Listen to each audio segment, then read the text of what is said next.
Merci. La parole est à Monsieur Molac.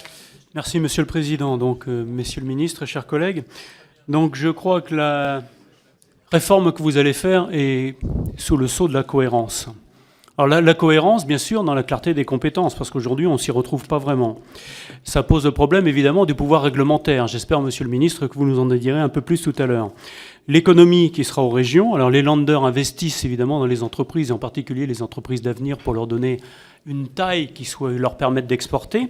Donc, quelle sera la capacité et l'indépendance à lever l'impôt des régions? Parce qu'aujourd'hui, elles ont des budgets qui sont très contraints et qui viennent essentiellement des dotations d'État.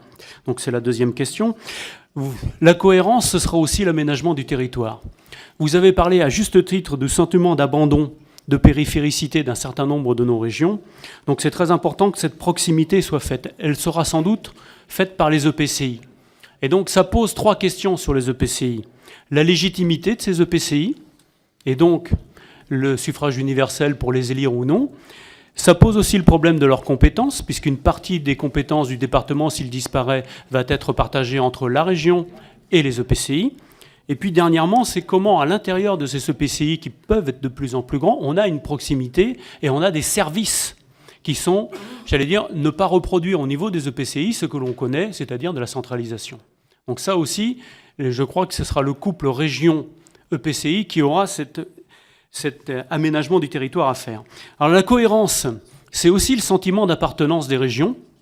Je le dis, il y a énormément de régions en France, il y en a aussi énormément en Europe. Il y en a deux qui posent problème, je crois, la Catalogne et l'Écosse. Pour autant, les autres ne posent pas de problème.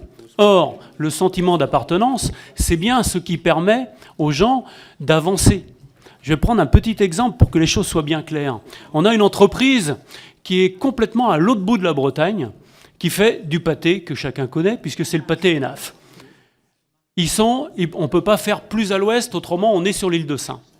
Et on leur demande pourquoi ils restent là, parce que franchement, ils sont loin de tout. Ils sont loin des marchés, et ils restent là parce qu'ils ont la volonté de rester là et de développer leur région. Voilà pourquoi le sentiment d'appartenance, ça peut, en cas d'excès, être quelque chose qui nous, effectivement, pose problème, mais la plupart du temps, c'est un moteur qui fait avancer les choses. Et puis, je terminerai.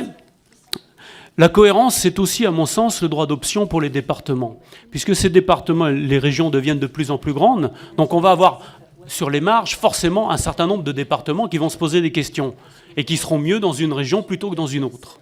Donc c'est pour ça que l'amendement qui avait été voté au Sénat me paraît de bon sens. Il évite les obstacles multiples qui font qu'au bout du compte, on ne fait jamais rien. On a vu tout à l'heure avec l'Alsace.